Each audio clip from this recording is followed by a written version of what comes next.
देखिए, नारी के साथ संघर्ष है, ये हमने जन्म से पहले ही हम संघर्ष लेके आते हैं और वो संघर्ष में करते करते 12-13 वर्ष इस क्षेत्र में मैंने पूरा किया है और आगे भी संघर्ष की हमेशा तैयारी रखती हूँ। आखिरी सांस तक नारी को संघर्ष रहता है और संघर्ष हमेशा के लिए तैयार रहती हूँ और उसको सामने। इस बार भाजपा ने उम्मीदवार बनाया, पहली प्रक्रिया आपकी उम्मीदवारी मिलने के बाद भारतीय जनता पार्टी से? मुझे लगता है मैंने पिछले 5 वर्षों से एज ए एनडीए की एक घटक करके अमित शाह जी, हमारे नरेंद्र मोदी जी, देवेंद्र फडणवीस जी, नड्डा साहब और बावनकुळे साहब, हमारे जो नेता जिनको बोला है उनके ही विचारों पे मैं पिछले 12-13 वर्षों से काम कर रही हूँ और जिनको नेता माना और उनके आगे मुझे नहीं लगता है कार्यकर्ता कोई जाता है। और नेताओं ने कल फैसला करके मेरी उम्मीदवारी अमरावती से जाहिर की, तो उनके लिए उनका दिल से मैंने धन्यवाद दिया, क्योंकि अमरावती करों की आंखों में मैंने बहुत दिनों से, बहुत समय से देख रही हूँ कि उनकी इच्छाएं, क्योंकि जब से लोकसभा शुरू हुई है तब से आज तक कभी भी कमल अमरावती जिले में बैलेट पे नहीं आया है। तो उनकी इच्छा हमेशा से थी कि देश के साथ जब देश की एक उम्मीद चलती है तो अमरावती में भी वही सिंबल आए। मुझे लगता है अमरावती करों की तरफ से मैंने मोदी जी का कल बहुत बहुत धन्यवाद किया। कल रात में अर्जेंट में पहले सीट डिक्लेयर होती है और फिर जाके प्रवेश करते हैं और आज मैं देवेंद्र जी को मिलने आई हूँ, दादा को हमारे, तो यहाँ से मैं दिल्ली जाऊँगी। स्थानीय स्तर पर जो भाजपा के सहयोगी दल है उनका विरोध भी देखने को मिल रहा है, वो नाराज है, आपको टिकट मिल गया उनके नहीं या उनके मुझे लगता है रवि जी भी एक एनडीए के घटक करके 2014 से देवेंद्र जी के साथ थे। ऑपोजिशन में जब आई सरकार तब भी रवि जी देवेंद्र फडणवीस जी के साथ थे।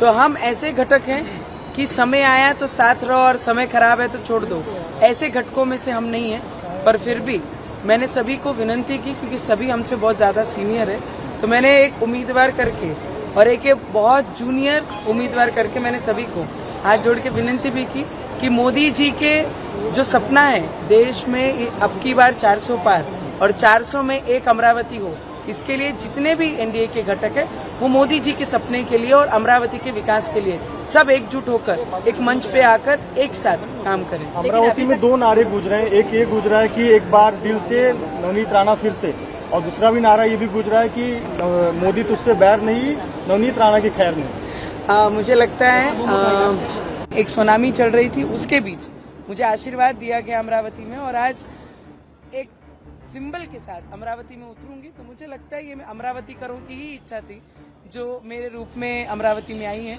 तो मेरी जनता मुझे बहुत सारा प्यार और बहुत सारा आशीर्वाद मेरे साथ रखेगी। और बच्चू कडू से बात हुई है क्या? उन्होंने कुछ आपसे बात की है? मैंने आपको सीधे स्पष्ट शब्दों में कहा है, बहुत सीनियर है मुझसे, जितने भी एनडीए के गठ और जो भी नेता हैं, कि सभी ने एक होकर मोदी जी का जो सपना है देश के विकास के लिए और अमरावती के विकास के लिए, सबने एक मंच पर आकर साथ देना चाहिए और अमरावती का विकास करना चाहिए। मराठी में कोई बात नहीं हुई है क्या?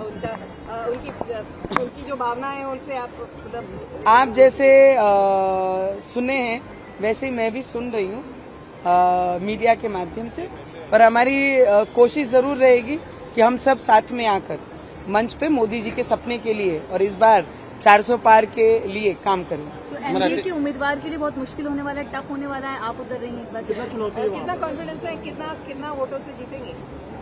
वोट तो मेरे मतदार ठहराएंगे।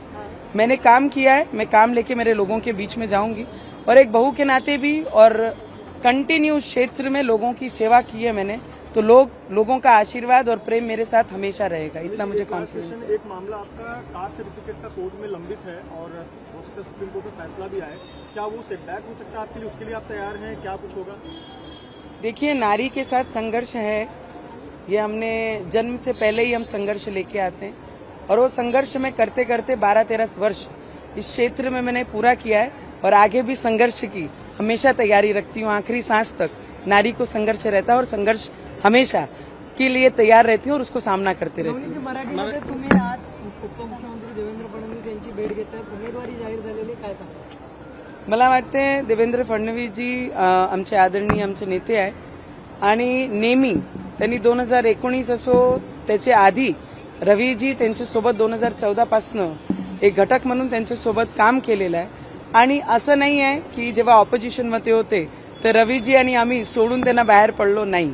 ऑपोजिशनमध्ये बसलो, संघर्ष केला, मैदान सोडलं नाही, त्यांची साथ सोडली नाही, राज्यामध्येही आणि केंद्रामध्येही.